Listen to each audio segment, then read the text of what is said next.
বিশ্বনবী রাহমাতুল লিল আলামিন তিনি শুয়ে আছেন। নবীজি শুয়ে শুয়ে তিনি স্বপ্নে দেখলেন তার কাছে দুইজন মানুষ আসছে। এই দুইজন মানুষ আইসা নবীজিকে বললেন, নবী গো, আপনি আমাদের সাথে চলুন। আমাদের নবী বিশ্বনবী রাহমাতুল লিল আলামিন তখন বললেন, আমি আপনাদের সাথে যাব। কিসের জন্য আপনাদের সাথে যাব? আমাদের নবীজি তখন এই কথা বললেন। ওই দুইজন লোক তখন নবীজিকে বলতে লাগলো, আপনি আসুন আমাদের সাথে, আমরা আপনাকে কবরের জগতে যে আযাব হইতেছে, শাস্তি হইতেছে, সেই দৃশ্যগুলা আমরা আপনাকে দেখা দেই। হযরত আবু হুরায়রা হাদিস, নবীজি বিশ্বনবী রাহমাতুল লিল আলামিন তখন বললেন, চলো আমি তোমাদের সাথে যাব। এইটা বাস্তবে না, আমাদের নবীজি স্বপ্ন যুগে দেখতেছেন। স্বপ্নের নবীজির স্বপ্নের ঘটনাটাই আমি আপনাদের কাছে বলতেছি। আমাদের নবী বিশ্বনবী রাহমাতুল লিল আলামিনকে এই দুইজন সঙ্গী সাথী নিয়ে চললেন। নবীজিকে নিয়ে যখন তারা সামনে গেলেন, সামনে যাওয়ার পরেই নবীজি দেখলেন একজন মানুষ শুয়ে আছে আর আরেকজন মানুষ দাঁড়ানো। যে লোকটি দাঁড়ানো তার হাতে বিশাল বড় একটা পাথর। সেই পাথর দ্বারা যে লোকটি শুয়ে আছে এই লোকটির মাথায় আঘাত করে, আঘাত করার কারণে তার মাথা একেবারে চূর্ণ বিচূর্ণ হয়ে যায়। আবার সাথে সাথে মাথা ভালো হয়ে যায়। আবার সে পাথর দ্বারা আঘাত করে আবার মাথা চূর্ণ বিচূর্ণ হয়ে যায়। আবার মাথাটা ভালো হয়ে যায়। আবার পাথর দ্বারা আঘাত করে আবার মাথা চূর্ণ বিচূর্ণ হয়ে যায়। আবার তিনি পাথর দ্বারা আঘাত করেন। আমার আপনার নবী তখন বললেন, রে আমার দুই সাথীরা, বলো এই লোকটিকে কেন এইভাবে শাস্তি দেওয়া হইতেছে? তার মাথা চূর্ণ বিচূর্ণ হয়ে যায়, আবার মাথা ভালো হয়ে আবার মাথায় আঘাত করে আবার মাথা চূর্ণ বিচূর্ণ হয়ে যায়। আল্লাহর নবী বলেন, আমাকে আমার দুই সাথী তখন বলল, আর একটু সামনে যান, আর একটু সামনে গিয়ে আরো কিছু ঘটনা দেখবেন। আমার আপনার নবীজিকে তারা দুইজন আবার সামনে নিয়ে গেলেন। সামনে নিয়ে যাওয়ার পরে আমার আপনার নবী আরেকবার দুইজন মানুষকে দেখলেন। একজন মানুষ শুয়ে আছে আর একজন মানুষ দাঁড়ায় আছে। যে মানুষটি দাঁড়ায় আছে এই মানুষের হাতে একটা করাত। আমরা যে গাছ কাটি ওই করাত, সেই করাত নিয়ে সে দাঁড়ায় আছে। যে লোকটি শুয়ে আছে সেই লোকটির গলায় করাত দিয়ে টান দেয়, তার গলা ছিঁড়ে যায়, তার গলা তার শরীর থেকে আলাদা হয়ে যায়। আবার শরীরের সাথে তার গলা তার মাথা আবার লেগে যায়। আবার সে কাটে, আবার তার শরীর থেকে তার গলা আলাদা হয়ে যায়, আবার লাগে, আবার কাটে। আমার আপনার নবী তখন বললেন, ও আমার সাথীরা, এই লোকটিকে এইভাবে কেন শাস্তি দেওয়া হইতেছে? আমার দুই সাথী তখন বলল, ওগো নবীজি, আপনি আরো সামনে যান, আপনি সামনে গেলে আরো কিছু দৃশ্য দেখতে পারবেন। আমার আপনার নবী বিশ্বনবী রাহমাতুল লিল আলামিন বললেন, আমার দুই সাথীরা তখন আমাকে আর একটু সামনে নিয়ে গেল। যেই মাত্র আর একটু সামনে নিয়ে গেল, আর একটু সামনে নিয়ে যাওয়ার পরে আমি দেখতে পাইলাম একজন লোক রক্তের নদীতে সে হাবুডুবু খাইতেছে, আর একজন লোক ওই রক্তের নদীর যে তীর আছে তীরে একটা পাথর নিয়ে দাঁড়ায় আছে। যেই লোকটি নদীর রক্তের নদীতে হাবুডুবু খাইতেছে, সে চায় তীরে ওঠার জন্যে, সে চায় পারে টানে ওঠার জন্যে, কিন্তু যেই মাত্র টানে উঠতে চায় যে লোকটি পাথর নিয়ে দাঁড়ায় আছে, এই লোকটি তার ডিল মারে। ডিল দেওয়ার কারণে আবার রক্তের নদীর মাঝে চলে যায়। যেই মাত্র এই লোকটি চিন্তা করলো, তাই না আমি ওই দিক দিয়ে ওই কিনারায় উঠে যাই। যেই মাত্র এই লোকটা দ্বিতীয় কিনারায় উঠতে উঠতে যায়, নদীর পারে নদীর তীরে উঠতে যায়। এই লোকটি আবার ওই জায়গায় চলে যায়। ওই জায়গায় গিয়া পাথর দ্বারা যখন আঘাত করে, আঘাত করার সাথে সাথে এই লোকটি আবার রক্তের নদীর মাঝে চলে আসে। আবার চায় এই দিক দিয়া খালি কেউ নাই, এই দিক দিয়া নদীর তীরে উঠে যায়। কিন্তু ওই লোকটা আবার এই দিক দিয়া চলে আয়। এই দিক দিয়া আইসা আমার পাথর দ্বারা আঘাত করে এমনি ভাবে সেই লোকটি কোনো তীরেই উঠতে পারে না। রক্তের নদীতে হাবুডুবু খাইতেছে, রক্ত খাইতেছে। সেই রক্ত একেবারে ঠান্ডা বরফের মতো রক্ত খাইতেছে। আমার আপনার নবী তখন বললেন, আমার সাথীরা রে, এই লোকটিকে এমন ভাবে কষ্ট দেওয়া হচ্ছে কেন? এই লোকটিকে রক্তের নদীতে রক্ত খাওয়ার ব্যবস্থা কেন করে দেওয়া হচ্ছে? আমার দুই সাথীরা তখন বলল, নবী আপনি আরো সামনে চলুন। আমি যখন আর একটু সামনে গেলাম, সামনে যাওয়ার পরে দেখি কিছু যুবক যুবতী একেবারে উলঙ্গ। এই যুবক যুবতীরা আগুনের মুখের উপরে আসে। এই আগুন যখন উপরের দিকে যায়, এই যুবক যুবতীরাও উপরের দিকে যায়। আগুন যখন মাটির নিচে যায়, এই যুবক যুবতীরাও আবার মাটির নিচে চলে যায়। এমনি ভাবে আগুন বের হয়, তারাও আগুনের সাথে বের হয়। আবার আগুন যখন মাটির নিচেই চলে যায়, তারাও আবার মাটির নিচে চলে যায়। আমার আপনার নবী তখন বললেন, ও আমার সাথীরা, এই লোকটিকে এরা এইভাবে শাস্তি দেওয়া হচ্ছে কেন? এই কারণে আমার ভাইরা, আমাদের নবীজি তখন দুই সাথীকে বললেন, সাথীরা আর সামনে কেন? আমার দুই সাথী তখন বলল, নবী গো আর একটু সামনে যান না। আমি যখন আরেকটু সামনে গেলাম, আরেকটু সামনে গিয়ে দেখি সুন্দর একটা বিল্ডিং। এই বিল্ডিং এর ভিতরেই শুধু মানুষের আওয়াজ শোনা যায়। আমি তখন বললাম, সাথীরা এই যে বিল্ডিং যেখানে মানুষের আওয়াজ শোনা যায়, এই বিল্ডিং এর মালিককে? আমার দুই সাথী তখন আমাকে বলল, ইয়া রাসূলুল্লাহ আর একটু সামনে চলুন না গো, আর একটু সামনে গেলে আর কিছু দৃশ্য দেখতে পারবেন। আমার আপনার নবী বিশ্বনবী রাহমাতুল লিল আলামিন কি আরেকটু সামনে নিয়ে যখন যাওয়া হলো, সেই জায়গায় গিয়ে নবী দেখলেন আরেকটা সুন্দর বিল্ডিং। সেই বিল্ডিং এর ভিতরে মানুষের কোনো শব্দ নাই। নবীজি তখন বললেন, আমার সাথীরা রে, এই বিল্ডিং এর মালিককে, যে বিল্ডিং এর ভিতরে কোনো ধরনের আওয়াজ নাই, কোনো ধরনের শব্দ নাই। আমার দুই সাথী তখন বলল, আরেকটু সামনে চলুন। আমি যখন আরেকটু সামনে গেলাম, আরেকটু সামনে গিয়ে দেখলাম একজন বৃদ্ধ মানুষ হেলান দিয়া পয়সা আছে। আমি তখন বললাম, উনিকে? এই বৃদ্ধ মানুষটিকে? আমার দুই সাথী তখন বলল, আরেকটু সামনে চলুন। এই বৃদ্ধ লোকটির সামন থেকে আমি যখন আরেকটু সামনে গেলাম, আরেকটু সামনে গিয়ে দেখি ছোট ছোট ছেলে মেয়েরা খেলাধুলা করতেছে। ছোট ছোট ছেলে মেয়েরা কোরআনের তিলাওয়াত করতেছে। ছোট ছেলে মেয়েরা একজন আরেকজনকে কোরআন তেলাওয়াত শুনাইতেছে। সেই জায়গায় যাওয়ার পরে আমি আমার দুই সাথীকে বললাম, রে আমার দুই সাথীরা শোনো, এই পর্যন্ত যা হয়েছে এই সব দৃশ্যর ব্যাখ্যা যদি না দাও, তাইলে আমি আর সামনে অগ্রসর হবে না। দুই সাথী বলে, আসেন আর একটু সামনে যাই। আমাদের নবীজি বলেন, না না না, আর সামনে যাব না, এই দৃশ্যগুলোর ব্যাখ্যা দাও। তখন এই দৃশ্যগুলোর ব্যাখ্যা দেওয়ার জন্য এই দুই সাথীদের মধ্য থেকে একজন ছিলেন হযরতে জিবরাইল, আর একজন ছিলেন হযরতে মিকাইল। হযরতে জিবরাইল ইসলাম বললেন, ওগো নবীজি, আমি হচ্ছে হযরতে জিবরাইল, আর উনি হচ্ছেন আমার ভাই হযরতে মিকাইল। আপনার কাছে আমরা মানুষের বেশ তৈরি আসলাম। আমরা মানুষ ছিলাম না, আমরা দুইজন ফেরেশতা ছিলাম, একজন জিবরাইল আর উনি হচ্ছেন মিকাইল। আমরা দুজন আপনাকে কবরে যে শাস্তি হচ্ছে সেই শাস্তির দৃশ্যগুলা দেখালাম, তাইলে এইগুলা কি? তখন হযরতে জিবরাইল আলাইহিস সালাম একটা একটা করে ব্যাখ্যা দিয়ে আসতেছেন। হযরতে জিবরাইল আলাইহিস সালাম তখন বললেন, ওই যে বাচ্চাগুলা দেখতেছেন, ছোট্ট ছেলে মেয়ে দেখতেছেন, এই ছোট্ট ছেলে মেয়েরা হচ্ছে তারাই যারা পৃথিবীতে সাবালক হওয়ার আগে আগেই মারা গিয়েছিল, যারা তাদের সন্তানেরা সাবালক হওয়ার আগেই যারা মারা গিয়েছিল। এই সমস্ত সন্তানেরা তারা যখন কবরে যায়, কবরে যাওয়ার পরে তারা কবরে থাকে না। মহান আল্লাহ এই সমস্ত বাচ্চাদেরকে জান্নাতের ওই জায়গায় নিয়ে আসেন। জোরে বলেন সুবহানাল্লাহ। আল্লাহ রাব্বুল আলামিন শহীদকে বলবেন, এই শহীদ।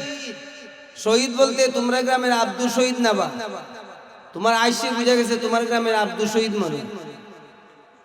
শহীদ বলতে যিনি ইমানের জন্য, ইসলামের জন্য, আল্লাহর জন্য, রাসূলের জন্য যিনি তার জীবনটারে উৎসর্গ করে আইছেন, জীবনটারে কুরবানি দেয়া দিয়েছেন, যে আল্লাহর জন্য, ইসলামের জন্য আমি শহীদ হইলাম, আল্লাহর রাস্তায় আমি শহীদ হলাম, ওইটার নাম হচ্ছে শহীদ।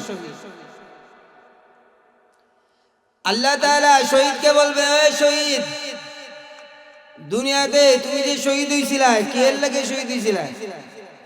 শহীদ তখন বলবে, আল্লাহ আপনি জানেন না কি এর লাগে শহীদ হইছি? আপনার জন্য, আপনার নবীর জন্য, আপনার দ্বীনের জন্য, আপনার ইসলামের জন্য আমি আমার গলাটারে তোমার রাস্তায় কুরবানি করে আইছি, আমি শহীদ হইছি। আল্লাহ বলবেন, না, তুমি এই কারণে শহীদ হও নাই। তুমি শহীদ হয়েছিলে, মানুষ তোমাকে বলবে বীর, মানুষ তোমাকে বলবে বাহাদুর, মানুষ তোমাকে বলবে পাহলুয়ান, মানুষের সমাজে তোমার বেড়াগিরি নেতৃত্ব, তুমি মুক্তিযোদ্ধা, এই কথা মানুষ বলবে, এই জন্যই তুমি শহীদ হয়েছিলে। তখন আল্লাহ তাআলা বলবেন, যাও, যেহেতু তোমার নিয়তের মাঝে সমস্যা ছিল, এই কারণে তুমি জাহান্নামে চলে যাও। কোথায় চলে যাও? জাহান্নাম। দেখছেন নি? নিয়তের মাঝে ভেজাল, জাহান্নামে যাওয়া লাগে। ইমানের জন্য, ইসলামের জন্য, আল্লাহর জন্য, রাসূলের জন্য, কোরআনের জন্য জীবন উৎসর্গ করে দেওয়ার পরেও নিয়তের মাঝে ভেজাল থাকার কারণে উনার ঠিকানা কোন জায়গা? জাহান্নাম। হাসরের ময়দানে একজন আলিমকেও আল্লাহ ডাক দিবেন, এ আলিম, দুনিয়াতে তুমি আমার জন্য কি করছিলা? আলেম সাহেব বলবে, আল্লাহ আপনি জানেন না আপনার জন্য কি করছি? আপনার দিনকে বুঝার জন্য, দিনকে মানুষের কাছে পৌঁছায় দেওয়ার জন্য আমি আলিম হয়েছি, আমি কোরআন হাদিসের জ্ঞান অর্জন করেছিলাম, এবং এই সমস্ত জ্ঞান আমি মানুষের কাছে পৌঁছায় দিছি, মানুষের জানায় দিছি, মানুষ জানছে। আল্লাহ তাআলা সেই দিন আলেমকে বলবেন, না, তুমি এই জন্যে দ্বীনি শিক্ষা গ্রহণ করো নাই, বরং তুমি এই কারণে এই দ্বীনি শিক্ষা গ্রহণ করেছিলে যে মানুষ তোমাকে বড় আলেম বলবে, মানুষ তোমাকে বড় মুহাদ্দিস বলবে, মানুষ তোমাকে বড় আল্লামা বলবে, এই কারণেই তুমি লেখাপড়া শিখছিলে। সুতরাং তোমার নিয়তের মাঝে সমস্যা ছিল, এই কারণে তুমি জাহান্নামে যাও। কোথায় যাও? কোথায়? 3 নম্বর, আল্লাহ রাব্বুল আলামিন একজন দানবীর, একজন দাতা, একজন পয়সাওয়ালাকে ডাকবেন, হে দানবীর, আমি আল্লাহ যে দুনিয়াতে তোমারে এত সম্পদ দিছিলাম, এই সম্পদ তুমি কোন কাজে ব্যয় করছিলা? দানবীর তো বেদাগিরি কইরা আল্লাহর কাছে কে কইব, মা এটা কি কোন আপনি জানেন না? আমি মসজিদ বানাইছি, মাদ্রাসা বানাইছি, এতিমখানা বানাইছি, ফেয়ার ট্রাস্ট বানাইছি, অসহায় গরিব মিসকিন যারা আছে তাদেরকে দান খয়রাত করছি, আপনি জানেন না? আল্লাহ বলবেন, জানি, কিন্তু তুমি দুনিয়াতে এইসব দান করছিলা মানুষকে দেখানোর জন্য, যে মানুষ তোমাকে বলবে তুমি দাতা, মানুষ তোমাকে বলবে তুমি দানবীর, এই কারণেই তুমি দান করছিলা। সুতরাং নিয়ত তোমার অশুদ্ধ ছিল, বিশুদ্ধ নিয়ত ছিল না, এই কারণেই তুমি জাহান্নামে যাও। ঠিকানা কোথায়? জোরে বলেন, ঠিকানা কোথায়? তাইলে 3 জন মানুষের কথা বললাম। এই 3 জন মানুষ দুনিয়াতে ভালো কাজ করার পরেও ইন্নামাল আ'মালু বিন্নিয়াত ছিল না, তাদের নিয়তটা সঠিক ছিল না। নিয়ত সঠিক না থাকার কারণে তারা যে দুনিয়াতে গুনাহ করছিল, এই গুনার শাস্তি পাওয়ার জন্য আল্লাহ তাআলা তাদেরকে জাহান্নাম দিবেন, জাহান্নাম দিবেন। সেই জায়গায় শাস্তি ভোগ কইরা এরপরে শহীদ তার শাহাদতের সম্মান মর্যাদা নিয়ে তিনি জান্নাতে চলে যাবেন। একজন আলেম তিনি জাহান্নামের আগুনে জ্বললেও এরপরে ইলমের যে ডিগ্রি আছে, সেই ডিগ্রি নিয়ে তিনি স্পেশাল জান্নাতে চলে যাবেন। একজন দানবীর দান খয়রাতের যে সওয়াব আছে, এই সওয়াব নিয়ে তিনিও দানবীর হিসাবে পরবর্তীতে জান্নাতের ভিতরে চলে যাইবেন। সুবহানাল্লাহ বলেন। কিন্তু প্রাথমিক সময় তাকে জাহান্নামের আগুনে জ্বলতে হবে যদি অন্যান্য গুনাহ থাকে, তা আমরা তো কেউই কই না যে আমি একেবারে মাসুম, আমি একেবারে নিষ্পাপ, আমার কোনো ধরনের গুনাহ নাই। এরকম আমরা আলিম যারা আছি, আমরা কি কারো কাছে গিয়ে বলি? তাহলে আপনাদের হাব ভাই বুঝাতে কোনো আলিমিকা কইছে যে আমি একেবারে নিষ্পাপ, আমি মাসুম, আমার কোনো গুনাহ নাই, এরকম কইছিনি?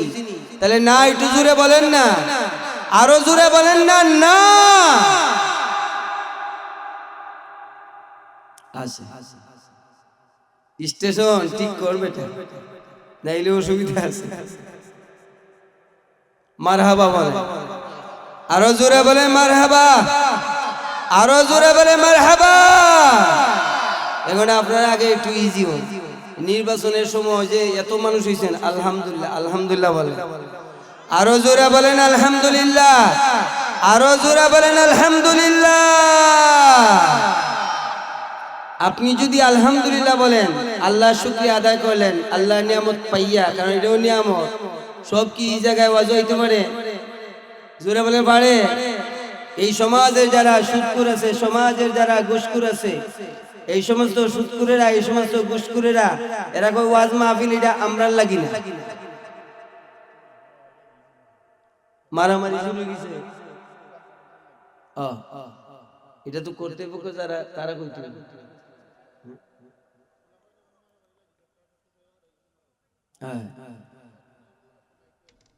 এই কারণে দেখছো না হে মাইরে যাইতো, শৈল নাই কিছু, হে মাইরে যাইতো, দেখছেন নি? কারণ সম্মানিত এলাকাবাসী, আপনারা অবগত আছেন যে আজকে এই বিশাল আরো জোরে বলেন আলহামদুলিল্লাহ। আপনি যখন নিয়ত ঠিক রাখে ভালো কাজে যখন আসছেন, আয়েশা যখন আলহামদুলিল্লাহ বলবেন, আল্লাহ নিয়ামত পাইয়া আপনি নিয়ামতের শুকরিয়া আদায় করলেন। নিয়ামত পাইয়া নিয়ামতের কি আদায় করলেন? শুকরিয়া। আর আল্লাহ বলেন যে বান্দা যখন নিয়ামত পাইয়া নিয়ামতের শুকরিয়া আদায় করে, আমি আল্লাহ তার সেই নিয়ামতটারে আরো বাড়াইয়া দিই। কি করে দেই? আর আলহামদুলিল্লাহ বললেও আরেকটা লাভ আছে, কারণ আলহামদুলিল্লাহ ভিতরে আল্লাহ শব্দ আছে। কি আছে? জোরে বলে কি আছে? আল্লাহ শব্দ যে জায়গায় উচ্চারিত হয়, এই জায়গার আশেপাশে শয়তান থাকে না। কি থাকে না? জোরে বলে কি থাকে না? এখানে আল্লাহু আকবার একটা আওয়াজ জুড়ে ওইতনি নারায়ে তাকবীর হইছে না? যার মুখ বন্ধ থাকবো, বুঝা যাইব তাইনের সম্পর্ক শয়তানের সাথে। কার সাথে আছে? তাই চায় না শয়তান বাইরে হয়ে যায়। তাকবীর দিয়ে জোরে নারায়ে তাকবীর, নারায়ে তাকবীর। কোরআন হাদিসের আলো ঘরে ঘরে জালো, কোরআন হাদিস যেখানে, আমরা আছি সেখানে। গান বাজনা যেখানে, মেলা বয় যেখানে, কুস্তি খেলা যেখানে নাই। 2 দিন পরে পরে লাইভও দেখা যায় যে হুগলির মাঠও আয়ো বেটা কুস্তি খেলা হইব, এই গ্রামে আর সেই গ্রামে, হয় না? আমরা তো দেখি, এরা মনে করে আমরা মনে দেখি না, সব আমাদের জানা আছে। এই কারণে আমার ভাইরা, আমি আপনাদের সামনে পবিত্র কুরআনুল কারীমে সূরাতুল বাকারা 278 নম্বর আয়াত তিলাওয়াত করছি। সর্বপ্রথম আমরা জানবো আল্লাহ রাব্বুল আলামিন এই আয়াত নাজিল করলেন কেন, যাকে তাফসীরে ভাষায় শানে নুজুল বলা হয়, নাজিল হওয়ার কারণ বলা হয়, নাজিল হওয়ার কারণ বলা হয়। আমাদের নবী জনাব মুহাম্মদুর রাসূলুল্লাহ সাল্লাল্লাহু আলাইহি ওয়াসাল্লামের কাছে যেই দিন মক্কা বিজয় হয়েছে, মক্কা বিজয় হওয়ার পরে নবীজিও খুশি, সাহাবায়ে কেরামও খুশি। কারণ তাদের যে শহর মক্কা, সেই মক্কা থেকে কয়েক বছর আগে আবু জেহেলেরা মুহাম্মদ সাল্লাল্লাহু আলাইহি ওয়াসাল্লাম এবং সাহাবায়ে কেরামকে বিতাড়িত করে দিয়েছিল। জোরে বলেন ঠিক কি? নবীজি সাহাবায়ে কেরামদেরকে নিয়ে মদিনাতে চলে আসলেন, মদিনায় থাকেন। এরপরে কাফিরদের সাথে যুদ্ধ করে মক্কা যখন বিজয় হলো, মক্কা বিজয়ের আগ পর্যন্ত এক মুসলমান আরেক মুসলমানের কাছ থেকে সুদে পয়সা নিত। কি নিত? জোরে করেন, আরো জোরে বলেন কি? সুদে। আমার আলোচ্য বিষয় এইটাই, সুদের বিষয়। তো এই আলোচ্য বিষয় অনুযায়ী ওই আয়াত আছে। এটা মন গড়া আমাদের কথা না, মন গড়া আমাদের কথা না। এটা কার কথা? জোরে বলে কার কথা? কোরআনে আয়াত কার কথা? আরো জোরে বলে কোরআনে আয়াত কার কথা? আল্লাহর কথা। মক্কা বিজয়ের আগ পর্যন্ত এক মুসলমান আরেক মুসলমানের সাথে সুদের কারবার ছিল, সুদের ব্যবসা করতেন। যেই মাত্র মক্কা বিজয় হয়ে গেল, মক্কা বিজয় হওয়ার পরে মুহাম্মদ সাল্লাল্লাহু আলাইহি ওয়াসাল্লামের কাছে পবিত্র কুরআনুল কারীমের এই আয়াত নাযিল হয়েছে, সূরাতুল বাকারা 278 নম্বর আয়াত, যেখানে আল্লাহ রাব্বুল আলামিন যারা ঈমানদার, যারা মুমিন, তাদেরকে বলতেন ইয়া আইয়ুহাল্লাযীনা আমানুত্তাকুল্লাহ, হে ঈমানদারেরা, ইত্তাকুল্লাহ, ভয় করো আল্লাহকে। ভয় করো কাকে? আমরা ভয় করব কাকে? আরো জোরে বলেন, আমরা ভয় করব কাকে? তো ঈমানদারদের, যারা মুমিন, যারা মুসলমান, তাদেরকে আল্লাহ রাব্বুল আলামিন বললেন ইয়া আইয়ুহাল্লাযীনা আমানুত্তাকুল্লাহ, আল্লাহরে ভয় করো। ওয়াজারু মা বাকিয়া মিনার রিবা, এবং রিবা মানে সুদ। রিবা মানে কি? জোরে কইলা, রিবা মানে কি? সুদ। এবং সুদের যে কাজ কারবার আগে করছিলা, এটা বাদ দাও। এখন থেকে, আজকে থেকে সুদের যা লেনদেন আছে সব শেষ। আজকে থেকে আর সুদের ব্যবসা করা যাইব না। আজকে থেকে সুদ হচ্ছে নিষিদ্ধ। সুদ কি? জোরে বলে, সুদ কি? এখন আসেনি নিষিদ্ধ। সাহাবায়ে কেরাম তখন নবীজির কাছে এসে বললেন ইয়া রাসূলুল্লাহ, ইয়া হাবিবাল্লাহ,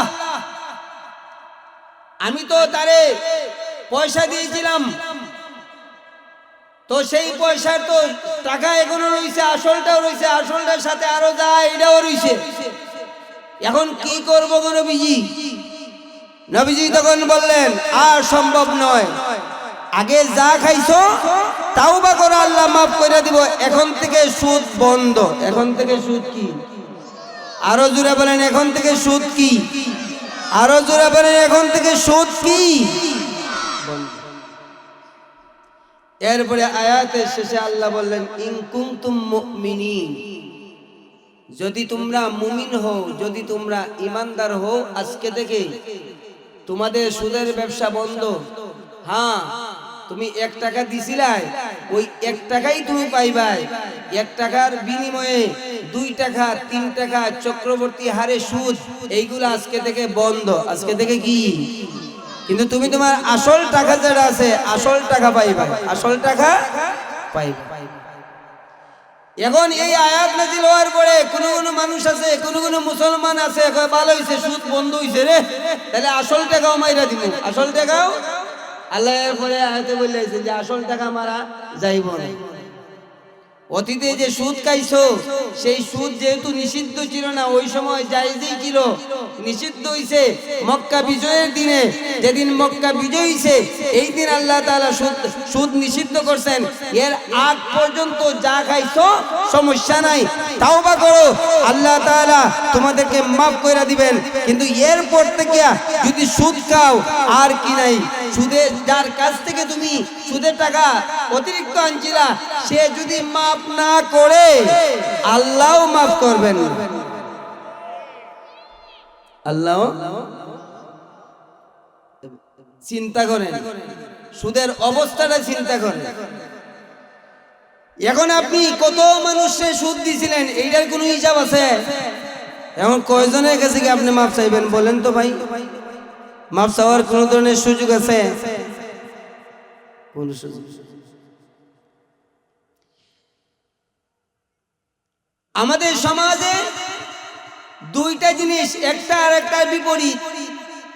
একটা হইছে ব্যবসা আর একটা হইছে সুদ। আল্লাহ তাআলা বলেন আহাল্লাল্লাহুল বাইআ ওয়া হাররামার রিবা।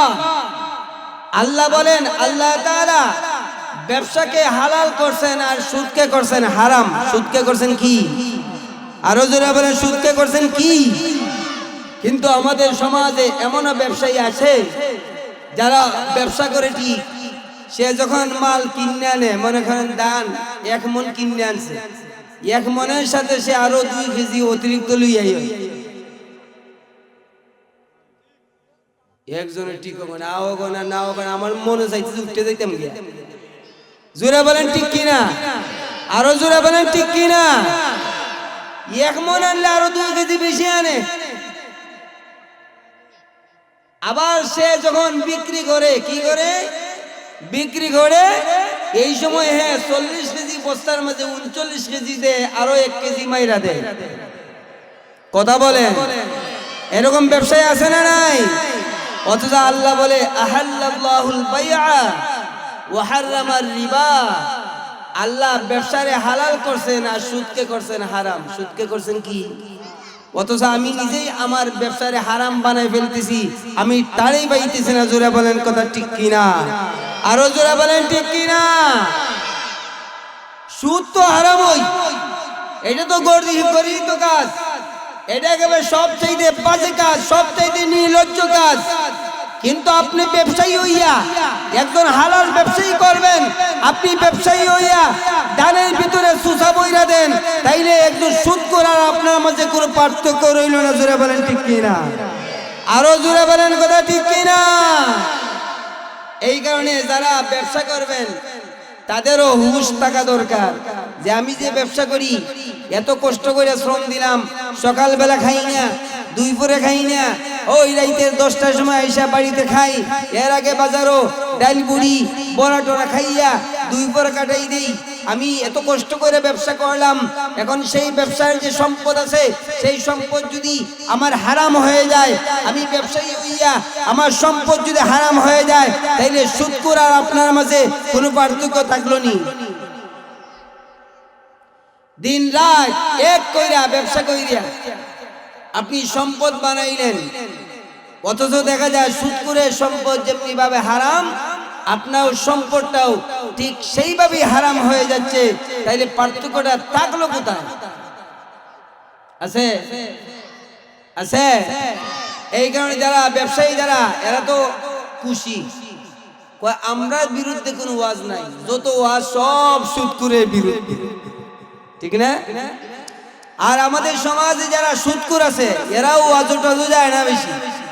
কই ওয়াজু গেলে এই মোল্লারা খালি সুদ আর ঘুষের বিরুদ্ধে কথা বলে। কারণ যে মোল্লারা মসজিদে গিয়ে ওয়াজ করতে পারে না, তো শুক্রবারে ওয়াজ মাহফিল হয়, মাঝে মাঝে হুজুরা টুকটাক সুদ এবং ঘুষের বিরুদ্ধে ওয়াজ করে।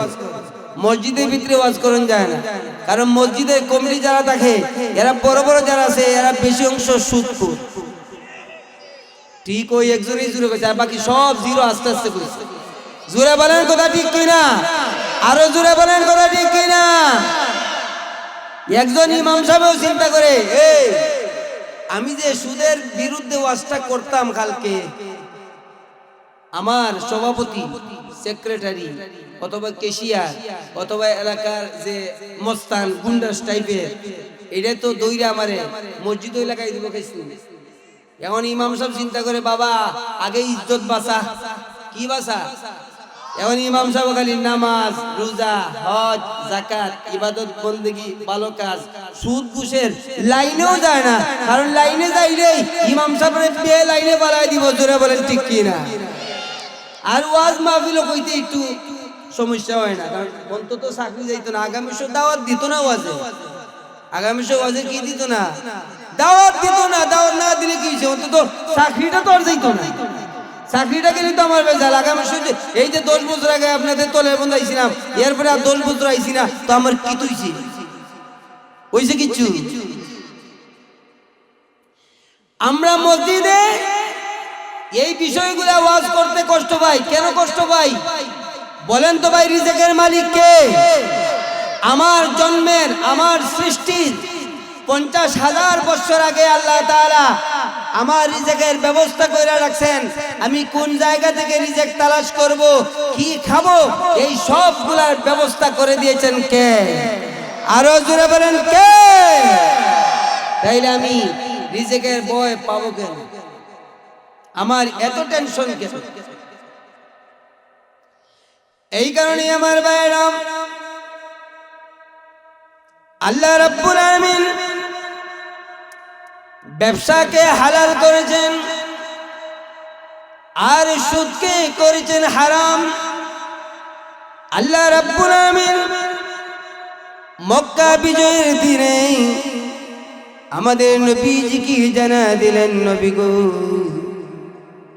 আজকে থেকে সুদের কারবার বন্ধ, আজকে থেকে সুদের কারবার নিষিদ্ধ, আজকে থেকে আর সুদ খাওয়া যাবে না। ওয়াজারু মা বাকিয়া মিনার রিবা, অতীতে যারা সুদের ব্যবসা করেছে আজকে থেকে আর সুদ নিতে পারবে না। আমাদের সমাজে অনেক মানুষ আছে বলে, হুজুর আমি সুদ খাইলে কি হইছে? আমার ঈমান তো শক্ত আছে, আমার ঈমান খাঁটি আছে, আমি সুদ খাইলে কি হইছে? আপনি সুদ খাইবেন, সুদ খাইলে পরে আপনার কি অবস্থা হবে? সুদ খাইতে খাইতে ধীরে ধীরে আপনার ঈমানটা জিরো হয়ে যাবে। জোরে বলেন ঠিক কিনা? ঈমান কি হয়ে যাবে? একেবারে। হাসরের ময়দানে যাবেন,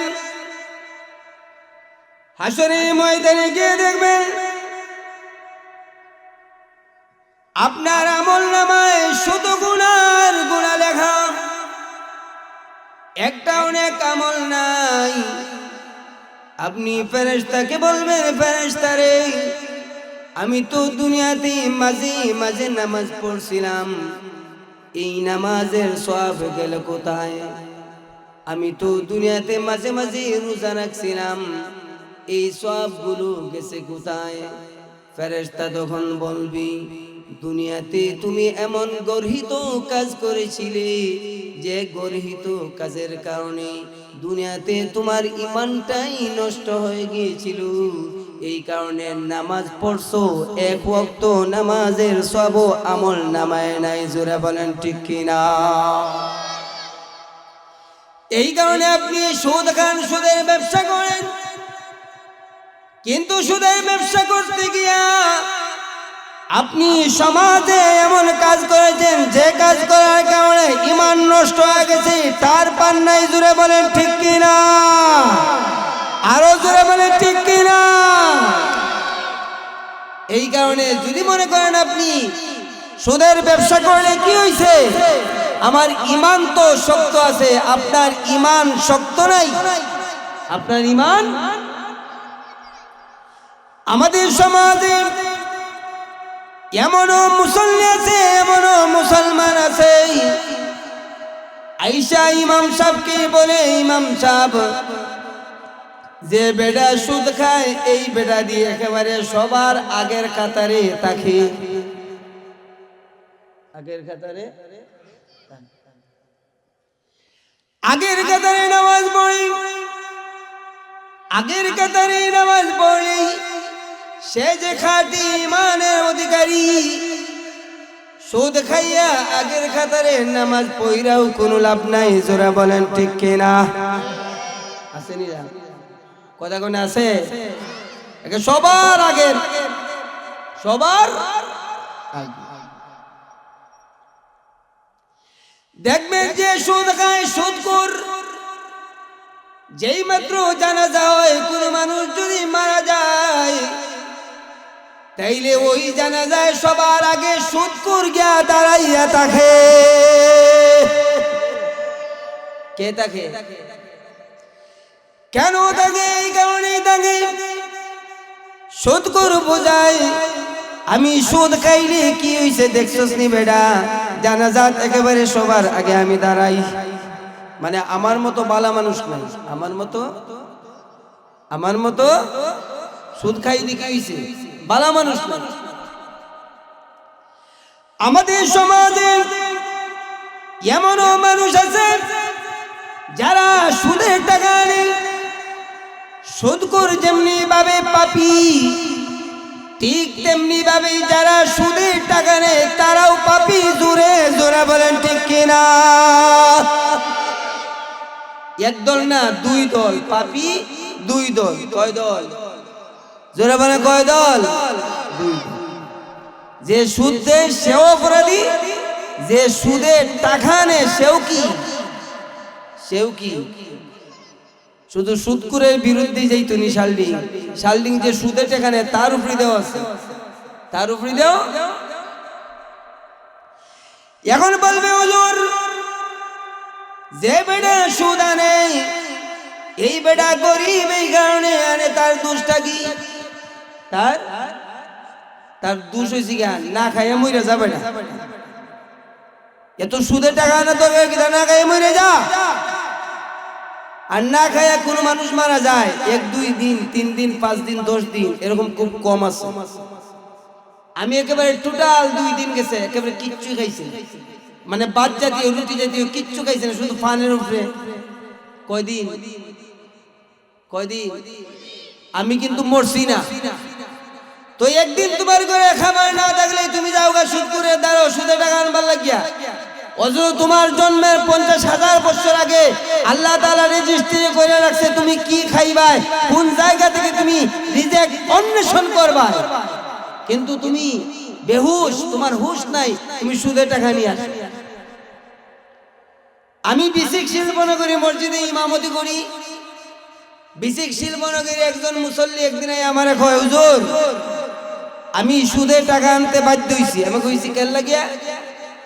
কয় বৈশাখের ওই যে শুভ নববর্ষ আছে না, শুভ নববর্ষ আসেনি, পয়লা বৈশাখে আমার ছেলে মেয়েরে কাপড় কিনে দেওয়ার লাগে আমি সুদে টাকা আনছি। নাউজুবিল্লাহ বলেন, আরো জোরে বলেন নাউজুবিল্লাহ। দেখছেন নি কেমন সাল্টো?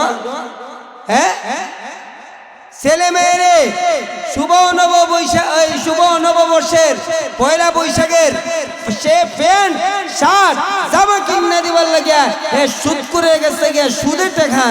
দেখেন কারবার। ওয়াজ ভালো হইব, আরো প্যান্ডেলের ভিতরে আইলে আরো ভালো হইব। ভিতরে আইসা যায় মারহাবা বলে, আরো জোরে বলে মারহাবা, আরো জোরে বলে মারহাবা। মাশাআল্লাহ। এই তো হইতাছে মোটামুটি চলতো নি না শেষ দিলাইতাম।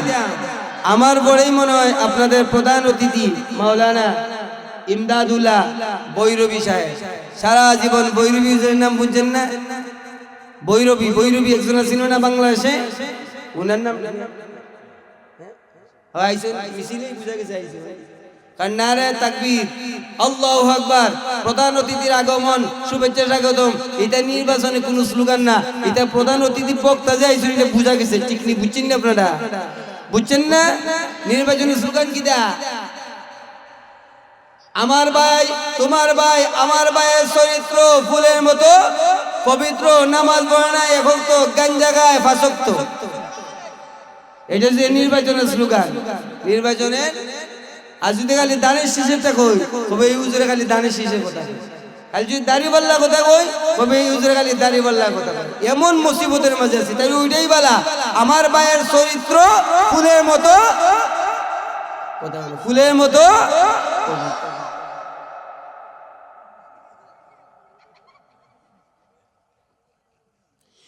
এই কারণে দেখেন সুদে তার ছেলে মেয়েরে কাপড় কিনে দিবার লাগে সুদে টাকা নেয়। তাইলে সুদ করে খালি কথা কইতাম গেল লাগিয়া যে সুদের টাকা নে হেও কি ভালো মানুষ নি জোরে বলে ভালো মানুষ। এই কারণে আমার ভাইরা একজন সুদখোর এবং যে সুদে টাকা আনবে তার শাস্তি কেমন হবে, সুদের ভয়াবহতা কেমন, সেই বিষয়ে আমি আপনাদের কাছে নবীজির একখানা হাদিস উঠায় ধরতে চাই। আমার আপনার নবী বিশ্ব নবী রাহমাতুল লিল আলামিন তিনি শুয়ে আছেন। নবীজি শুয়ে শুয়ে তিনি স্বপ্নে দেখলেন তার কাছে দুইজন মানুষ আসছে। এই দুইজন মানুষ আইসা নবীজিকে বললেন, নবী গো আপনি আমাদের সাথে চলুন। আমাদের নবী বিশ্ব নবী রাহমাতুল লিল আলামিন তখন বললেন, আমি আপনাদের সাথে যাব। কিসের জন্য আপনাদের সাথে যাব? আমাদের নবীজি তখন এই কথা বললেন। ওই দুইজন লোক তখন নবীজিকে বলতে লাগলো, আপনি আসুন আমাদের সাথে, আমরা আপনাকে কবরের নিচে, কবরের জগতে যে আযাব হইতেছে, শাস্তি হইতেছে, সেই দৃশ্যগুলা আমরা আপনাকে দেখা দেই। হযরত আবু হুরায়রা হাদিস, নবীজি বিশ্ব নবী রাহমাতুল লিল আলামিন তখন বললেন, চলো আমি তোমাদের সাথে যাব। এইটা বাস্তবে না, আমাদের নবীজি স্বপ্ন যুগে দেখতেছেন। স্বপ্নের নবীজির স্বপ্নের ঘটনাটাই আমি আপনাদের কাছে বলতেছি। আমাদের নবী বিশ্ব নবী রাহমাতুল লিল আলামিনকে এই দুইজন সঙ্গী সাথী নিয়ে চললেন। নবীজিকে নিয়ে যখন তারা সামনে গেলেন, সামনে যাওয়ার পরেই নবীজি দেখলেন একজন মানুষ শুয়ে আছে আর আরেকজন মানুষ দাঁড়ানো। যে লোকটি দাঁড়ানো তার হাতে বিশাল বড় একটা পাথর। সেই পাথর দ্বারা যে লোকটি শুয়ে আছে এই লোকটির মাথায় আঘাত করে, আঘাত করার কারণে তার মাথা একেবারে চূর্ণ বিচূর্ণ হয়ে যায়, আবার সাথে সাথে মাথা ভালো হয়ে যায়। আবার সে পাথর দ্বারা আঘাত করে আবার মাথা চূর্ণ বিচূর্ণ হয়ে যায়, আবার মাথাটা ভালো হয়ে যায়। আবার পাথর দ্বারা আঘাত করে আবার মাথা চূর্ণ বিচূর্ণ হয়ে যায়, আবার তিনি পাথর দ্বারা আঘাত করেন। আমার আপনার নবী তখন বললেন, রে আমার দুই সাথীরা বলো এই লোকটিকে কেন এইভাবে শাস্তি দেওয়া হইতেছে? তার মাথা চূর্ণ বিচূর্ণ হয়ে যায়, আবার মাথা ভালো হয়ে আবার মাথায় আঘাত করে আবার মাথা চূর্ণ বিচূর্ণ হয়ে যায়। আল্লাহ নবী বলেন, আমাকে আমার দুই সাথী তখন বলল, আর একটু সামনে যান, আর একটু সামনে গিয়ে আরো কিছু ঘটনা দেখবেন। আমার আপনার নবীজিকে তারা দুইজন আবার সামনে নিয়ে গেলেন। সামনে নিয়ে যাওয়ার পরে আমার আপনার নবী আরেকবার দুইজন মানুষকে দেখলেন। একজন মানুষ শুয়ে আছে আর একজন মানুষ দাঁড়ায় আছে। যে মানুষটি দাঁড়ায় আছে এই মানুষের হাতে একটা করাত, আমরা যে গাছ কাটি ওই করাত, সেই করাত নিয়ে সে দাঁড়ায় আছে। যে লোকটি শুয়ে আছে সেই লোকটির গলায় করাত দিয়ে টান দেয়, তার গলা ছিঁড়ে যায়, তার গলা তার শরীর থেকে আলাদা হয়ে যায়। আবার শরীরের সাথে তার গলা তার মাথা আবার লেগে যায়, আবার সে কাটে, আবার তার শরীর থেকে তার গলা আলাদা হয়ে যায়, আবার লাগে, আবার কাটে। আমার আপনার নবী তখন বললেন, ও আমার সাথীরা, এই লোকটিকে এইভাবে কেন শাস্তি দেওয়া হইতেছে? আমার দুই সাথী তখন বলল, ওগো নবীজি আপনি আরো সামনে যান, আপনি সামনে গেলে আরো কিছু দৃশ্য দেখতে পারবেন। আমার আপনার নবী বিশ্ব নবী রাহমাতুল লিল আলামিন বললেন, আমার দুই সাথীরা তখন আমাকে আর একটু সামনে নিয়ে গেল। যেই মাত্র আর একটু সামনে নিয়ে গেল, আর একটু সামনে নিয়ে যাওয়ার পরে আমি দেখতে পাইলাম একজন লোক রক্তের নদীতে সে হাবুডুবু খাইতেছে, আর একজন লোক ওই রক্তের নদীর যে তীর আছে তীরে একটা পাথর নিয়ে দাঁড়ায় আছে। যেই লোকটি নদীর রক্তের নদীতে হাবুডুবু খাইতেছে সে চায় তীরে ওঠার জন্যে, সে চায় পারে টানে ওঠার জন্যে, কিন্তু যেই মাত্র টানে উঠতে চায় যে লোকটি পাথর নিয়ে দাঁড়ায় আছে, এই লোকটি তারে ঢিল মারে, ঢিল দেওয়ার কারণে আবার রক্তের নদীর মাঝে চলে যায়। যেই মাত্র এই লোকটি চিন্তা করলো তাই না আমি ওই দিক দিয়ে ওই কিনারায় উঠে যাই, যেই মাত্র এই লোকটা দ্বিতীয় কিনারায় উঠতে যায়, নদীর পারে নদীর তীরে উঠতে যায়, এই লোকটি আবার ওই জায়গায় চলে যায়। ওই জায়গায় গিয়া পাথর দ্বারা যখন আঘাত করে, আঘাত করার সাথে সাথে এই লোকটি আবার রক্তের নদীর মাঝে চলে আসে, আবার চায় এই দিক দিয়া খালি কেউ নাই, এই দিক দিয়া নদীর তীরে উঠে যায়, কিন্তু ওই লোকটা আবার এই দিক দিয়া চলে আয়, এই দিক দিয়া আইসা আমার পাথর দ্বারা আঘাত করে এমনি ভাবে সেই লোকটি কোনো তীরেই উঠতে পারে না, রক্তের নদীতে হাবুডুবু খাইতেছে, রক্ত খাইতেছে, সেই রক্ত একেবারে ঠান্ডা বরফের মতো রক্ত খাইতেছে। আমার আপনার নবী তখন বললেন, আমার সাথীরা রে, এই লোকটিকে এমন ভাবে কষ্ট দেওয়া হচ্ছে কেন? এই লোকটিকে রক্তে নদীতে রক্ত খাওয়ার ব্যবস্থা কেন করে দেওয়া হচ্ছে? আমার দুই সাথীরা তখন বলল, নবী আপনি আরো সামনে চলুন। আমি যখন আর একটু সামনে গেলাম, সামনে যাওয়ার পরে দেখি কিছু যুবক যুবতী একেবারে উলঙ্গ। এই যুবক যুবতীরা আগুনের মুখের উপরে আসে, এই আগুন যখন উপরের দিকে যায়, এই যুবক যুবতীরাও উপরের দিকে যায়। আগুন যখন মাটির নিচে যায়, এই যুবক যুবতীরাও আবার মাটির নিচে চলে যায়। এমনি ভাবে আগুন বের হয়, তারাও আগুনের সাথে বের হয়। আবার আগুন যখন মাটির নিচে চলে যায়, তারাও আবার মাটির নিচে চলে যায়। আমার আপনার নবী তখন বললেন, ও আমার সাথীরা, এই লোকটিকে এরা এইভাবে শাস্তি দেওয়া হচ্ছে কেন? তখন আমার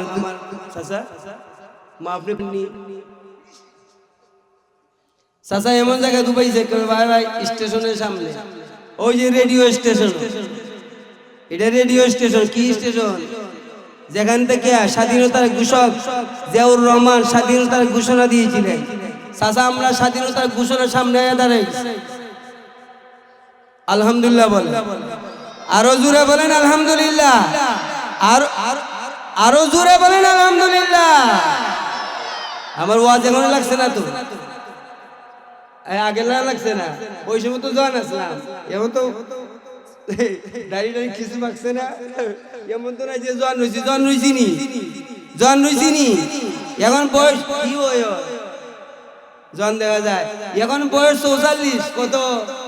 ওই আপনার দ্বারা কাছে জন কি শেষ? জন কি শেষ? কিন্তু মানুষ মনে করে যে জন সারা জীবনে কি থাকে, জন থাকে। দাড়িটাই চুল টুলিতে বেশি পাকতেছে না, পাকবো টাইম হয়ে গেছে, এক দুইটা পাকছে দেখছি তো, মাঝে মাঝে আয়নার সামনে দাঁড়াইলে দেখা যায়। হ্যাঁ আপনার ওই তো আমি 5 মুখির বাবা, বাবা ও বাবা এটা করে না বাবা, তোমার বয়স পর্যন্ত আমি টাইম পাইব না, আল্লাহ বাকি জানে। আগের মুরব্বীরা আগে যারা ছিল, এরা খাইছে বালা, থাকছে বালা, এরা স্বাস্থ্য, এরা একেবারে 80 বছর 90 বছর আয়াত পাইতেছে। আর আমরা খাওয়া কি?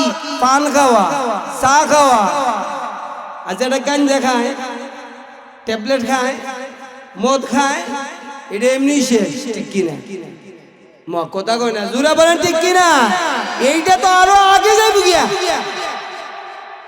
এই এই এই তুমি তার এসে লাগিয়া বাউ মিয়া। এই কারণে আমার ভাইরা একটু কথাগুলো মনোযোগ দিয়ে শুনতে হবে, আর দিলটাকে নরম করে দিতে হবে, কারণ আমাদের দিল আজকে নরম হয় না। কোরআন হাদিসের কথা শুনলেও দিল নরম হয় না। এমনকি আমি যে ওয়াজ করি, আমারও দিল নরম হয় না। আমাদের দিল যদি নরম হয়ে যায়, আর চোখ দিয়া যদি এক ফুটা পানি পালাইতে পারি, এই এক ফুটা পানি জাহান্নামের আগুনকে নিভা দিবে। এই কারণে আমার ভাইরা, আমাদের নবীজি তখন দুই সাথীকে বললেন, সাথীরা আর সামনে কেন? আমার দুই সাথী তখন বলল, নবী গো আর একটু সামনে যান না। আমি যখন আরেকটু সামনে গেলাম, আরেকটু সামনে গিয়ে দেখি সুন্দর একটা বিল্ডিং। এই বিল্ডিং এর ভিতরেই শুধু মানুষের আওয়াজ শোনা যায়। আমি তখন বললাম, সাথীরা এই যে বিল্ডিং যেখানে মানুষের আওয়াজ শোনা যায়, এই বিল্ডিং এর মালিককে আমার দুই সাথী তখন আমাকে বলল, ইয়া রাসূলুল্লাহ, আর একটু সামনে চলুন না গো, আর একটু সামনে গেলে আর কিছু দৃশ্য দেখতে পারবেন। আমার আপনার নবী বিশ্বনবী রাহমাতুল লিল আলামিন কি আরেকটু সামনে নিয়ে যখন যাওয়া হলো, সেই জায়গায় গিয়ে নবীজি দেখলেন আরেকটা সুন্দর বিল্ডিং। সেই বিল্ডিং এর ভিতরে মানুষের কোনো শব্দ নাই। নবীজি তখন বললেন, আমার সাথীরা রে, এই বিল্ডিং এর মালিককে, যে বিল্ডিং এর ভিতরে কোনো ধরনের আওয়াজ নাই, কোনো ধরনের শব্দ নাই। আমার দুই সাথী তখন বলল, আরেকটু সামনে চলুন। আমি যখন আরেকটু সামনে গেলাম, আরেকটু সামনে গিয়ে দেখলাম একজন বৃদ্ধ মানুষ হেলান দিয়া পয়সা আছে। আমি তখন বললাম, উনিকে? এই বৃদ্ধ মানুষটিকে? আমার দুই সাথী তখন বলল, আরেকটু সামনে চলুন।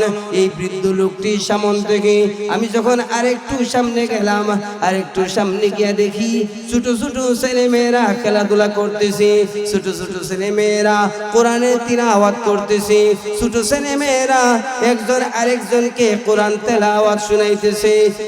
সেই জায়গায় যাওয়ার পরে আমি আমার দুই সাথীকে বললাম, রে আমার দুই সাথীরা শোনো, এই পর্যন্ত যা হয়েছে এই সব দৃশ্যর ব্যাখ্যা যদি না দাও তাইলে আমি আর সামনে অগ্রসর হবে না। দুই সাথী বলে, আসেন আর একটু সামনে যাই। আমাদের নবীজি বলেন, না না না, আর সামনে যাব না, এই দৃশ্যগুলোর ব্যাখ্যা দাও। তখন এই দৃশ্যগুলোর ব্যাখ্যা দেওয়ার জন্য এই দুই সাথীদের মধ্য থেকে একজন ছিলেন হযরত জিবরাইল আর একজন ছিলেন হযরত মিকাইল। হযরত জিবরাইল ইসলাম বললেন, ওগো নবীজি, আমি হচ্ছি হযরত জিবরাইল আর উনি হচ্ছেন আমার ভাই হযরত মিকাইল।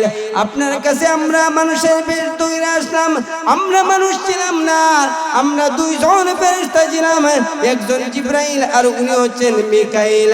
আমরা দুজন আপনাকে কবরে যে শাস্তি হচ্ছে সেই শাস্তির দৃশ্যগুলা দেখালাম, তাইলে এইগুলা কি? তখন হযরত জিবরাইল আলাইহিস সালাম একটা একটা করে ব্যাখ্যা দিয়ে আসতেছেন। হযরত জিবরাইল আলাইহিস সালাম তখন বললেন, ওই যে বাচ্চাগুলা দেখতেছেন, ছোট্ট ছেলে মেয়ে দেখতেছেন, এই ছোট্ট ছেলে মেয়েরা হচ্ছে তারাই যারা পৃথিবীতে সাবালক হওয়ার আগে আগেই মারা গিয়েছিল, যারা তাদের সন্তানেরা সাবালক হওয়ার আগেই যারা মারা গিয়েছিল। এই সমস্ত সন্তানেরা তারা যখন কবরে যায়, কবরে যাওয়ার পরে তারা কবরে থাকে না। মহান আল্লাহ এই সমস্ত বাচ্চাদেরকে জান্নাতের ওই জায়গায় নিয়ে আসেন। জোরে বলেন সুবহানাল্লাহ।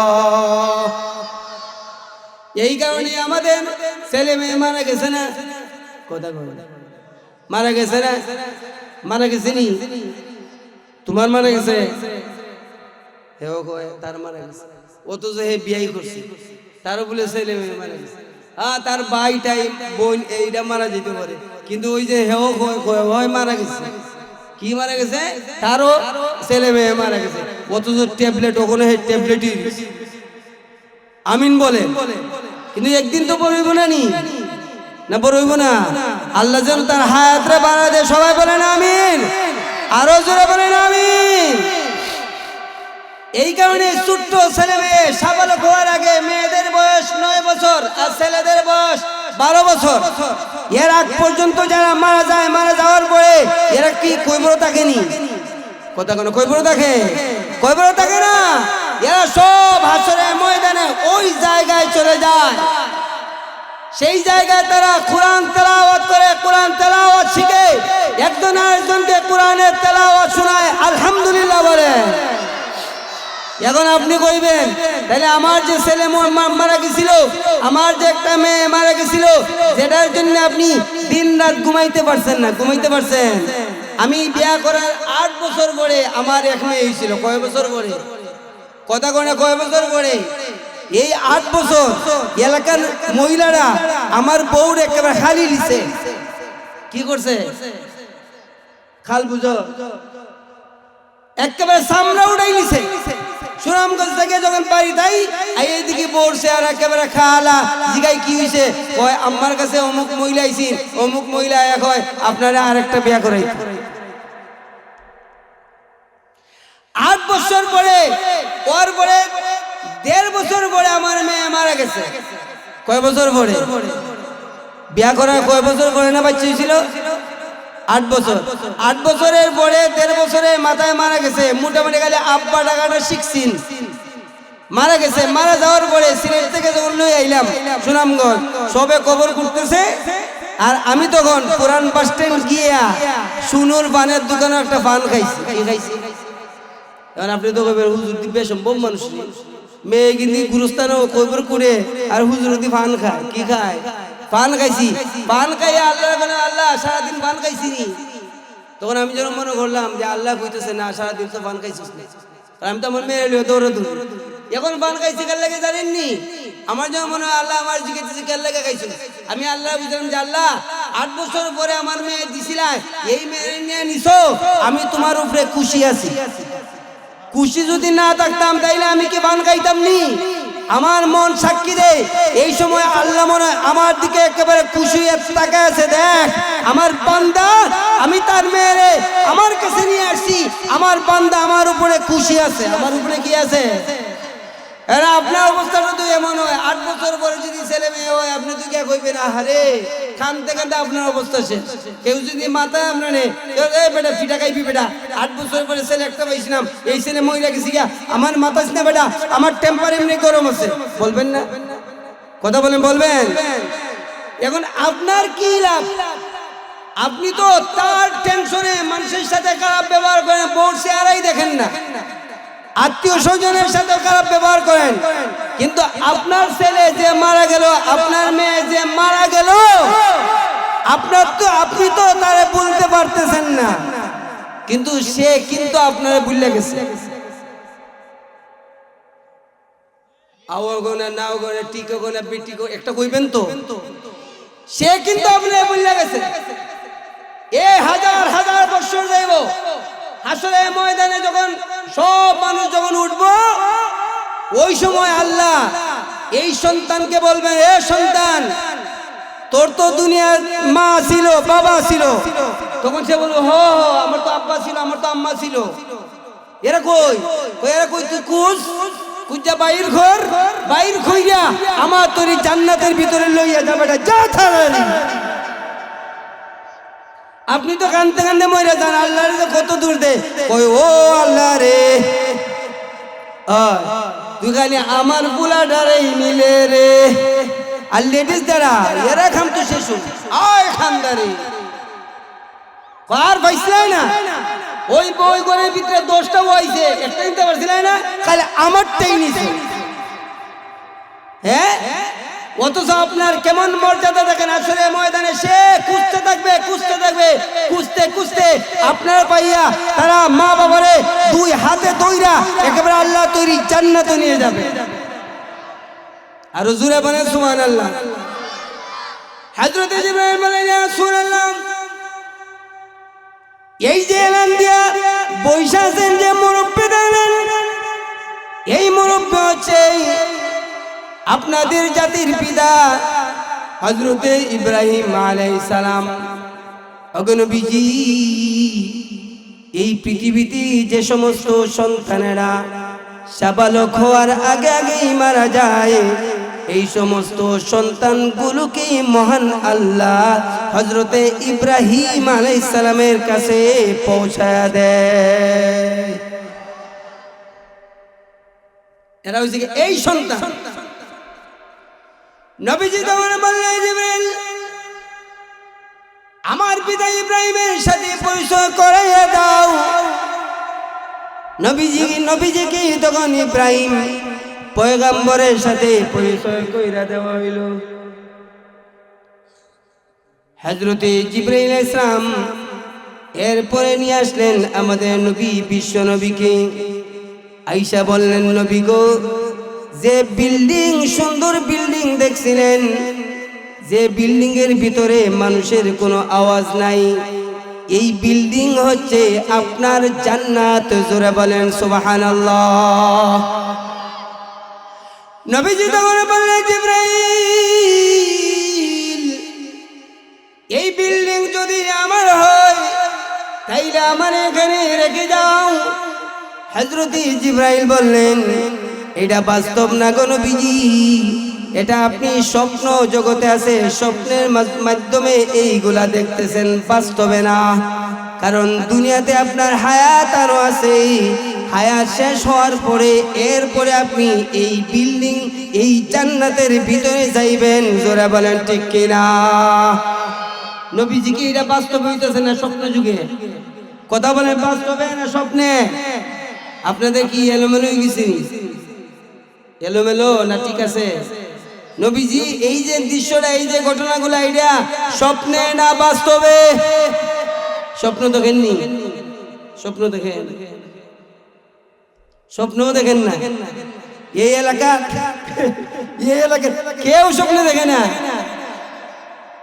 আমাদের বাংলাদেশে আমাদের সাবেক যে প্রধানমন্ত্রী ছিলেন, উনিও বাংলাদেশে অনেক স্বপ্ন দেখছে না? এই স্বপ্ন একটা বাস্তবায়িত হয়েছে আর অনেকটি বাস্তবায়িত হয় নাই। কারণ স্বপ্ন সবসময় বাস্তবায়ন হয় না রে ভাই, হয়নি। জামাইয়ের স্বপ্নে দেখছে, জামাইয়ের স্বপ্নে দেখছে রাত্রে বউয়ে তারে কমলা খাওয়াইছে। কি খাওয়াইছে? কথা কয় না, কি খাওয়াইছে? কমলা। কমলা খাওয়াইছে স্বপ্নে দেখছে রাত্রে। সকালে উঠে বউরে কয়, বউ কমলা দে। বউয়ে কয় কমলা নাই। কয় না, দেওয়ান লাগবো। কয় কমলা নাইতে দিমু কেমনে? কয় না, দেওয়া লাগবোই। বউ কমলা নাইতে কমলা দিতাম করতে গিয়া এমন পিঠা দিছে, পিঠাইতে পিঠাইতে আদা মরা। কি মরা? জোরে কথা বলে, কি মরা? আদা মরা। তখন কয়, আপনি আমার মারলেন কে লাগে? বাজার থেকে তো গতকালকে রাত্রে কমলা আনেন নাই। কমলা আনছেন না তো আমি কমলা দিমু করতে গিয়া? কয় আমি স্বপ্নে দেখছি রাত্রে তুই আমার কমলা খাওয়াইছিস। কমলা দে। স্বপ্নে দেখছি কমলা খাওয়াইছিস। এখন বউ তো জন্মের চালাক। কারণ অনেক জায়গায় দেখবেন একেবারে বেটা যদি ব্যাক করলো তাহলে বউ দেখা যায় চালাক। এটা ডেকে ডেকে বেটার একেবারে বুড়া বানাই সারা জীবন কাটাই দিচ্ছে। কারণ বউ চালাক আছে, বেটা ব্যাক করলে লাগানো হইলো কি নাই, কোনো সমস্যা নাই। এখন বউ কয় আমারে বিড়াইছো, বুঝাই কয়েকদিন পরে বউ কইছে আমি আমার আপনি চাইরা দেন, আমার আপনি 3 তালাক দেন। কয় মা তুমি আমার এত মায়ার বউ, তুমি আমার জান, তুমি আমার প্রাণ, তুমি আমার বদনা, তুমি আমার লুডা, এই তোমার আমি সারতাম কেন লাগিয়া? কয় না সারণ লাগবো। কয় না সারতে পারবো না। কয় না সারা লাগবো। ও কেন লাগে সারতাম? গত রাত্রে স্বপ্নে দেখছি আপনি আমার 3 তালাক দিছেন। কয় তালাক? এখন জামাই কই স্বপ্নে দেখলে সব স্বপ্ন কি বাস্তবায়ন করা লাগেনি? কই না না না, আমার স্বপ্ন বাস্তবায়ন করা লাগে না, আর আপনার স্বপ্ন বাস্তবায়ন করা লাগে। ওই যে কমলা লাগে ভিডিওটা দিছিলেন, মনে আসেনি? আসেনি? আপনার স্বপ্ন স্বপ্ন আর আমার স্বপ্ন কি না? স্বপ্ন না। সব স্বপ্ন সব সময় কি হয় না? বাস্তবায়িত হয়নি। আমার আপনার নবী বললেন, জিবরাইল আমার বিল্ডিং এ আমাকে দিয়ে যাও। হযরতে জিবরাইল বললেন, ওগো নবীজি এইটা বাস্তবে না গো, আপনি স্বপ্নে দেখতেছেন, স্বপ্ন আর বাস্তব এক নয়। এরপরে আরেকটা বিল্ডিং এর সামনে নিয়ে আসা হলো। হযরতে জিবরাইল বললেন, নবী গো এই বিল্ডিং এর ভিতরে মানুষের আওয়াজ শুনছেন না? এই বিল্ডিং হচ্ছে আপনার উম্মতের জান্নাত। জোরে জোরে বলেন সুবহানাল্লাহ। নবীজি তখন বললেন, জিবরাইল আমার উম্মতের জান্নাতটা একটু ঘুরে ঘুরে দেখা দাও। হযরতে জিবরাইল বললেন, নবী গো ঘুরে ঘুরে দেখার কোনো প্রয়োজন নাই, আপনি আরেকটু সামনে জমিন কবরেই তাদেরকে শাস্তি দিচ্ছেন। এই শাস্তি এমন শাস্তি কিয়ামতের আগ পর্যন্ত এই সমস্ত জিনাকুরেরা জাহান্নামের আগুনে জ্বলতেই থাকবে, জ্বলতেই থাকবে। জোরে বলেন নাউজুবিল্লাহ। এরপরে হযরতে জিবরাইল সাল্লাল্লাহু বললেন, ওগো নবী যে লোকটিকে দেখছিলেন রক্তের নদীতে হাবুডুবো খাইতেছে, রক্তের নদীতে সাঁতরাইতেছে, তীরে উঠতে চায়, কিন্তু ওই লোকটির কারণে সে তীরে উঠতে চায় না। সেই ওপারে অপোজিটের সেই তীরে উঠতে চায়, কিন্তু এই লোকটি আবার ওই জায়গায় চলে যায়। যে লোকটি তাকে পাথর দ্বারা আঘাত করে, এই লোকটি মানুষ নয়, এই লোকটি হচ্ছে একজন ফেরেশতা। যে ফেরেশতা এই লোকটিকে কবরের ভিতরে আযাব দিতেছে।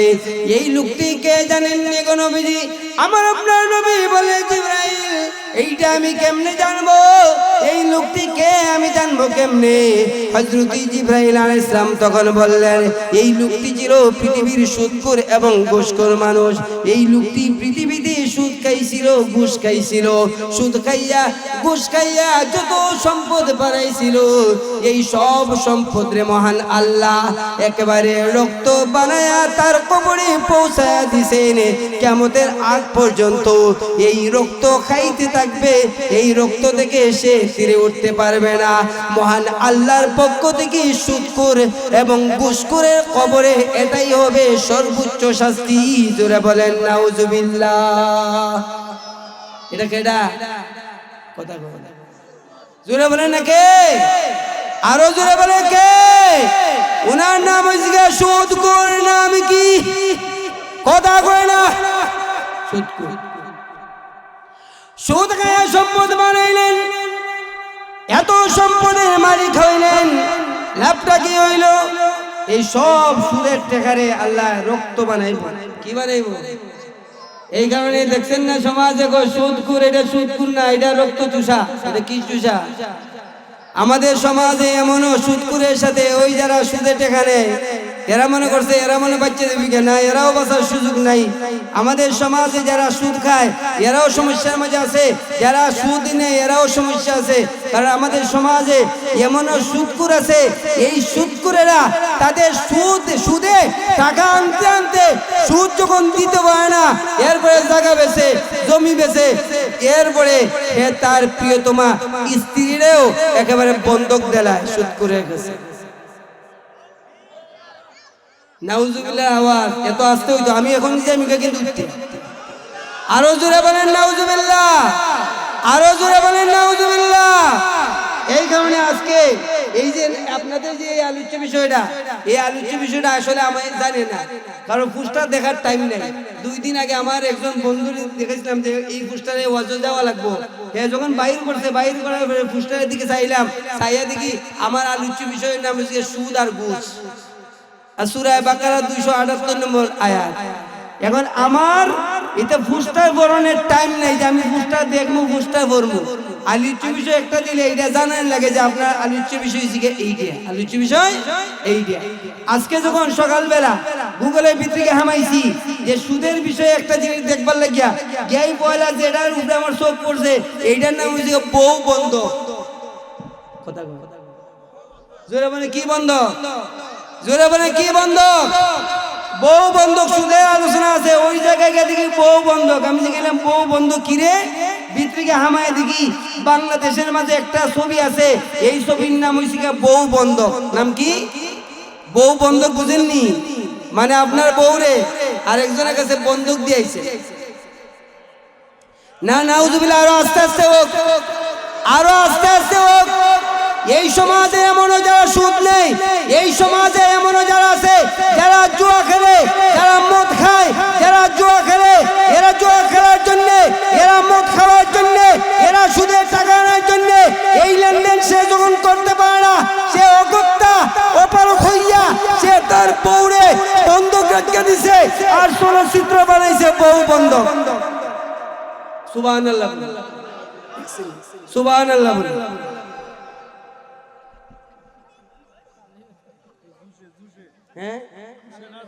ও এটা বুঝে না, জুস জুস ঠিক আছে, কিন্তু জুসের সাথে উঁশও থাকা লাগবে। কি থাকা লাগবে? মারহাবা বলেন। আরো জোরে বলে আল্লাহু আকবার, আরো জোরে বলে আল্লাহু আকবার। এই কারণে আমার ভাইরা এই হাদিসের ব্যাখ্যাটা একেবারে শেষ দেয় নেই। আমার আপনার নবী জনাবে মুহাম্মদুর রাসূলুল্লাহ সাল্লাল্লাহু আলাইহি ওয়াসাল্লামের কাছে হযরত জিবরাইল বললেন নবী গো এই লোকটা পৃথিবীর সুদ করেছিল, সুদের যত সম্পদ আছে সব সম্পদ রে আল্লাহ রাব্বুল আলামিন তার কবরে রক্ত বানায় দিবেন। কিয়ামতের আগ পর্যন্ত সে রক্ত খাইতে থাকবে, সেই জায়গা থেকে সে নিস্তার পাইবে না। এই রক্ত খাওয়া এটা হচ্ছে তার সর্বোচ্চ পর্যায়ে কবরের শাস্তি। এরপরে হযরত জিবরাইল আলাইহিস সালাম আমার আপনার নবীর নিয়ে গেলেন আর বললেন ওগো নবীজি যে লোকটিকে দেখলেন আরেকজন লোক দাঁড়ায় আছে, তার হাতে একটা কড়া ছিল, আর যে লোকটি শুয়ে আছে এই লোকটির গলা কাটে আবার গলা ভালো হয়ে যায়, আবার গলা কাটে আবার গলা ভালো হয়ে যায়। এই লোকটি কে জানেননি? আমার আপনার নবী তখন বললেন জিবরাইল আমি কেমনে জানবো, তুমি আমারে জানায় দাও। হযরত জিবরাইল আলাইহিস সালাম বললেন নবী গো এই লোকটি যেন পৃথিবীর মিথ্যাবাদী মানুষ। কি বাদী? কথা কয় না, আরো জোরে বলে কি বাদী? মিথ্যাবাদী। মানে মিথ্যাবাদী বুঝেন না? মানে যে মিছা কথা কয়, যে কি কয় মিছা কথা কয়, যে মিছা সাক্ষী দেয় তারে বলে মিথ্যাবাদী, তারে বলে কি? মিথ্যাবাদী। যে মিথ্যাবাদী, তাহলে মিথ্যা কথা বলা এটা খুব ভালো কাজ। যদি এটা ভালো কাজ হয় তাইলে লইয়েন জেলান গাছ কাটে এরকম ভাবে ফেরেশতাও গলা কাটবো। আমাদের সমাজে যারা মিছা কথা কয় এরাই দেখবেন সমাজের মাঝে পাওয়ারফুল মানুষ। জোরে বলেন ঠিক কিনা? আর যে মিছা কথা কয় না এর মতো ডিলা এই সমাজে কেউ নাই। হাসা কথা কয় আর যে মিছা কথা কয় ওই জায়গায় পাওয়ারফুল, এর সবই ডরা। কারণ ইজ্জতের ভয় তো সবেরই আছে না? ইজ্জতের ভয় আছে না?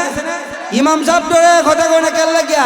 ইমাম সাহেব কয় তো আমার উপরে তুমত তুলে বলে দিব, কইব আমি এই এলাকার মেয়ে একটারে বাগাই রয়ে গেছি। জোরে বলেন ঠিক কিনা? আরো জোরে বলেন ঠিক কিনা? এখন ইমাম সাহেব কেমনে বলবে বলেন তো, কেমনে বলবে? আর সে তো মিথ্যা কথা বলতে পারে ইমামের উপরে, মসজিদের উপরে, একজন আলিমের উপরে মিথ্যা কথা বলতে পারে। এই সমাজে তারই পাওয়ার, এই সমাজে তারই ক্ষমতা। মিথ্যা কথা বললা বেড়াগিরি অহংকার দেখান, ময়ূরে দেখে মরলে দেখবেন ফেরেশতারা খালি গলা কাটবো, আবার গলা ভালো হইব, আবার খাটবো করার দিয়া, আবার ভালো হইব, আবার খাটবো। এইভাবে কিয়ামতের আগ পর্যন্ত এই মিথ্যাবাদীর কবরের শাস্তি হতেই থাকবে। জোরে বলেন নাউজুবিল্লাহ। সুতরাং গলা যদি কাটাইতে চান না তাহলে কি মিথ্যা কথা বলা সারা? এই ও দে উঠছে, এ উঠছে তে আরেকজন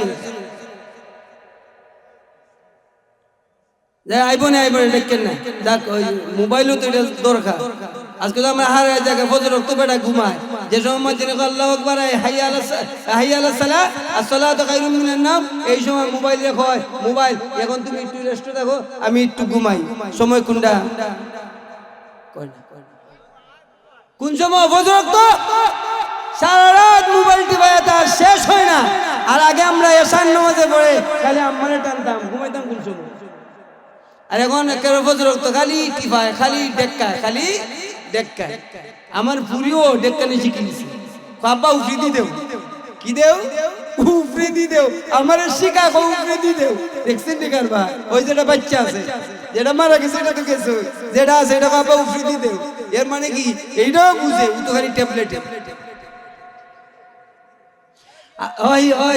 আর আমরা বড় যারা একেবারে ফজরে আজান দিলে কয় মোবাইল ভাই এখন আপনি একটু রেস্ট লন, চার্জও লাগায়, তাও বেকার তো হয় না, চার্জও লাগায় তো হয়। কারণ সকালে 10টার সময় তো আবার কি করা লাগবো? মুতালা দেখা লাগবো। এই একজনই কয়েন ঠিক, আর খেয়েও ঠিক কয়েন না। জোরে বলেন ঠিক কিনা? আরো জোরে বলেন ঠিক কিনা? এই কারণে আমার ভাইরাম এরপরে নবীজি বিশ্বনবী রাহমাতুল লিল আলামিনকে হযরত জিবরাইল আলাইহিস সালাম বললেন নবী গো আপনি চলুন আর একটু সামনে চলুন। ওই জায়গায় দেখে আসছিলেন না একজন লোক শুয়ে আছে, আর একটা লোকের হাতে একটা পাথর। যে লোকের হাতে পাথর সেই লোকটা কোনো ধরনের মানুষ নয়, উনি হচ্ছেন আযাবের ফেরেশতা, উনি হচ্ছেন শাস্তি দেওয়ার ফেরেশতা। ওগো নবীজি, যে লোকটির মাথা বারবার তিনি চূর্ণ বিচূর্ণ করে দিচ্ছেন, আবার মাথা ভালো হয়ে যায়, আবার চূর্ণ পাথর দ্বারা আঘাত করে আবার চূর্ণ বিচূর্ণ হয়ে যায়, আবার তার মাথা আবার ভালো হয়ে যায়, আবার সেই পাথর দ্বারা আঘাত করে আবার মাথা চূর্ণ বিচূর্ণ হয়ে যায়, আবার মাথা ভালো হয়ে যায়। এমনি ভাবে তাকে শাস্তি দেওয়া হচ্ছে। এই লোকটিকে জানেনি। আমার আপনার নবী তখন বললে, জিবরাইল আমি কেমনে জানবো, তুমি আমাকে জানায় দাও। হযরত জিবরাইল আলাইহিস সালাম বললেন, এই লোকটি হচ্ছে পৃথিবীতে ষড়যন্ত্রকারী ছিল, ষড়যন্ত্রকারী। পৃথিবীতে তার বুদ্ধি ছিল, মাথায় দেমাগ বেশি ছিল, তার বুদ্ধির কাছে সবাই ছিল। সে ছিল বুদ্ধির রাজা। এই কারণে সে বুদ্ধি কইরা ইসলামের বিরুদ্ধে সে বুদ্ধিরে কামো লাগাইতো, কোরআনের বিরুদ্ধে বুদ্ধিরে কামো লাগাইতো, আল্লাহর বিরুদ্ধে বুদ্ধিরে কামাই লাগাইতো। সে জাহান্নামের বিরুদ্ধে কথা বলতো। সে তার বুদ্ধি দিয়া যুক্তি দিয়া মানুষকে ধর্মহীন বানাইতো। এই কারণে এই লোকটিকে তাকে কবরে এই শাস্তি দেওয়া হইতেছে। কিয়ামতের আগ পর্যন্ত কবরে তাকে এমনি ভাবে শাস্তি দেওয়া হবে, এইভাবেই শাস্তি চলতে থাকবে। শাস্তি থেকে সে রেহাই পাবে না। জোরে বলেন নাউজুবিল্লাহ। তাইলে দেখেন যে এই লোকটির শাস্তি দেওয়া হইতেছে, এই লোকটির বুদ্ধি বেশি, এই লোকটি কি বেশি, কথা কয় কি বেশি? এটা মানে আমাদের সমাজে, আমাদের ভাষায় পাখ না, আমাদের ভাষায় কি কয় বেটা পাখ না রে, কয় কে লাগিয়া, কয় বিচারের মাঝে বইয়া এমন একটা ফেস ধরছে। কি ধরছে? কথা কয় কি ধরছে? মাতে না গিয়া কুজা, ও চাচা তোমার আমি 2000 টাকা দিয়েছি, তুমি তো কথা কও না। কই যা ওই পরে কি পরে কই যা, পরেও হয় না, পরে বলে তো শান্তি পাইবো, পরেও কই না, যা বেটা ইলে। এরপরে দেখা যায় তার উপরে বিচার, একেবারে তার উপরে জরিমানা বইরেই যেতেছি গিয়া। হ্যাঁ কো চাচা তুমি তো কথা কও না মিয়া, তোমার 2000 দিছিলাম, আরো 1000 দিব, 3000 দিব, তবু কথা কও বেটা, আমার উপর বিচার বই দিব। ও যা বেটা ইলে যা, কথা কই না। একেবারে লাস্টে গিয়া বেটা বইয়া এমন এক ফেস ধরছে, সব বিচার ওই ফুলার পক্ষে গেছে। ঠিক কই না? না জোরে বলেন ঠিক কিনা, আরো জোরে বলেন ঠিক কিনা। এমন বুদ্ধি আর এমন ব্রেইন, একেবারে একটার মাঝে দইরাই সব বিচারের যত রায় আছে সব পাল্টায় বেড়ায়। এরকম বুদ্ধিমান মানুষ আমাদের এই সমাজে আছে না নাই রে? আরো জোরে আছে না নাই? টেকা গাইয়া বিচার করবাই, শালডিংটা লইও কইব রোগী আসেনি। কৌজোর এত গরম আজকাল লাগে করে, আমার রোজ গরম হই, পুষলে দাওয়াত দিবা, না পুষলে দাওয়াত দিও না, ঠিক আছে নি? চাচাও বেটা আমার বাপের লাশে আর যেখানেই যাই মাঝে মাঝে দেখা যায় আমার বাপের লাশে আর কিছু পাওয়া যায়, মার হাবা বলে। আল্লাহর জন্য চাচার হায়াত রে আরো লম্বা হইতো নি, আরো বাস্তা কারবারটা দেখছে, আরো হইতো লম্বা। সবাই আমিন বলে, আরো জোরে বলেন আমিন, আরো জোরে বলতে হবে আমিন। আল্লাহ চাচার হায়াত আরো বাড়ায়। এই কারণে বলতেছিলাম সর্বশেষ কথা হলো বুদ্ধি। বুদ্ধির খেলা দেখলে লাভ নাই।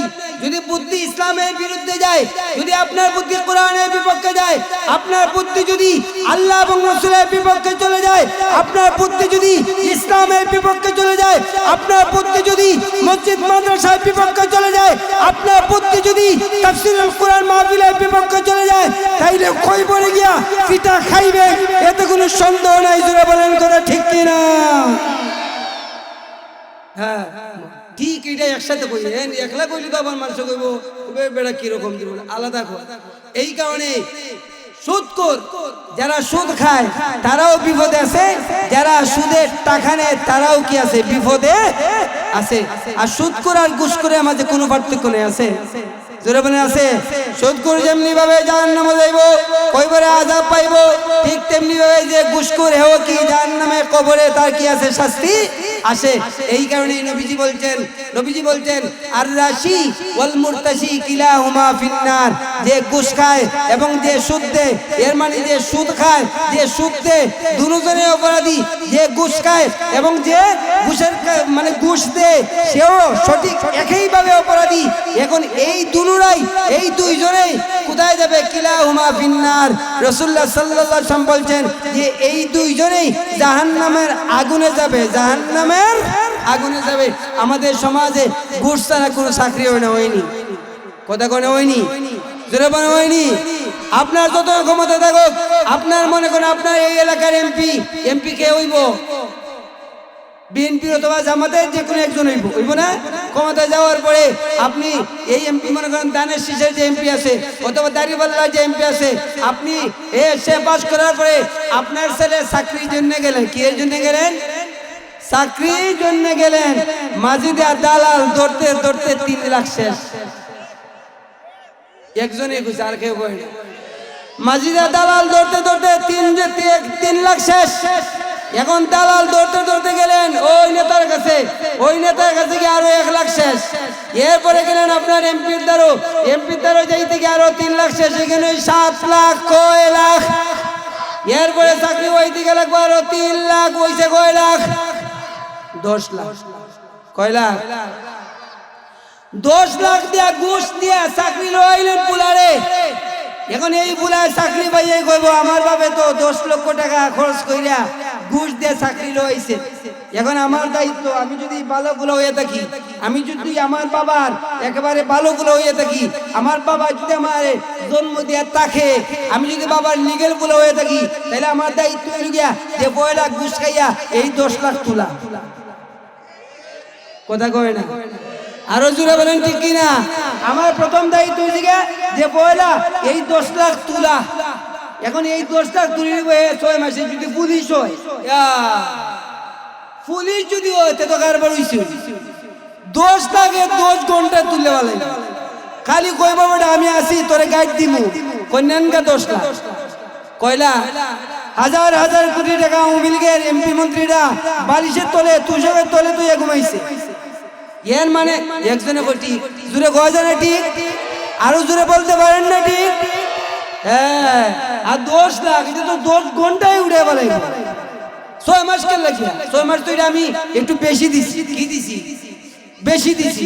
এই কারণে ঘুষ খাইয়া আপনি যদি আপনার সন্তানকে চাকরি দেওয়ার লাভ হবে না, আপনিও শাস্তি পাইবেন এবং যারা ঘুষ দিলেন সেইটাও কিভাবে শাস্তি পাইবে।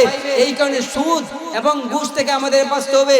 সুদ এবং ঘুষে আমাদের সমাজে যে ভারসাম্য আছে সেই ভারসাম্য নষ্ট করে ফেলতেছে। জোরে বলে এই এই এই এই বেটা উৎসকের লাগিয়া বউ। এখন প্রধান অতিথি আসছেন, এত সুন্দর